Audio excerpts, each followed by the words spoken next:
Today's actually Super Bowl Sunday. Instead of sharing things about the Super Bowl, which I'm not really a big fan of watching sports, I ended up going yesterday to the Duke and UNC game watch party at Chapel Hill, along with one of my other friends. We're both UNC Chapel Hill alumni, and it was actually the very first time in our lives we went to a watch party. Me and my friend weren't really big on sports on campus, especially watching sports. It really wasn't worth our time, but because there was a watch party and we haven't done it before and we were both in town, we decided to go and register at the local varsity theater, which is where our watch party was. And we ended up watching the game. I would much rather play basketball than watch basketball. We were just trying to see the moment and kind of the reactions from the fans and how things would play out. So it was UNC versus Duke.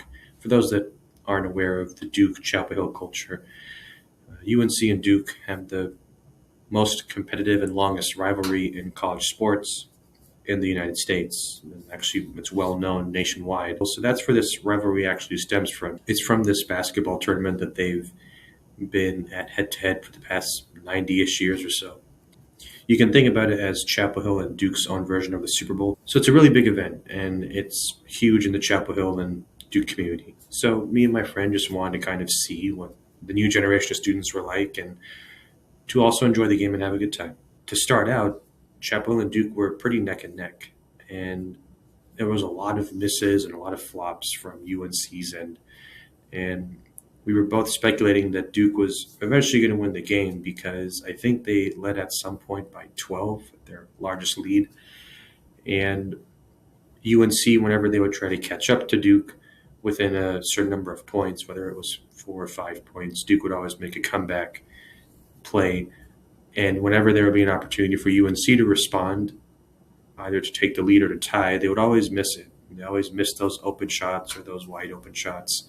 And Duke made their shots, which is why they were pretty much in the lead for most of the game. Well, at the end, this happened.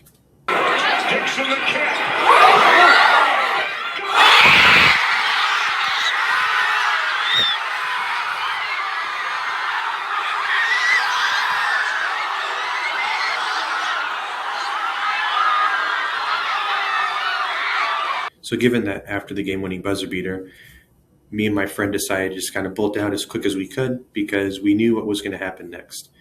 So whenever UNC would beat Duke, either at home or at any other place, they would always storm on Franklin Street. So you would have these students just coming in the middle of Franklin Street, which is the main road of the town, and they would just kind of stand there all night filming and basically just partying and yelling and screaming. It's like a huge event that they celebrate on, but me and my friend had other plans.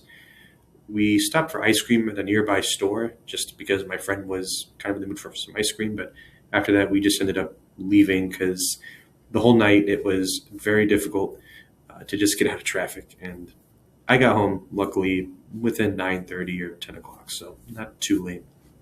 So that was the very first time, just to kind of recap, me and my friend actually doing something that we should have done while we were attending college at UNC. But I guess it's never too late to kind of experience that, even as alumni. Many thanks, and cheers.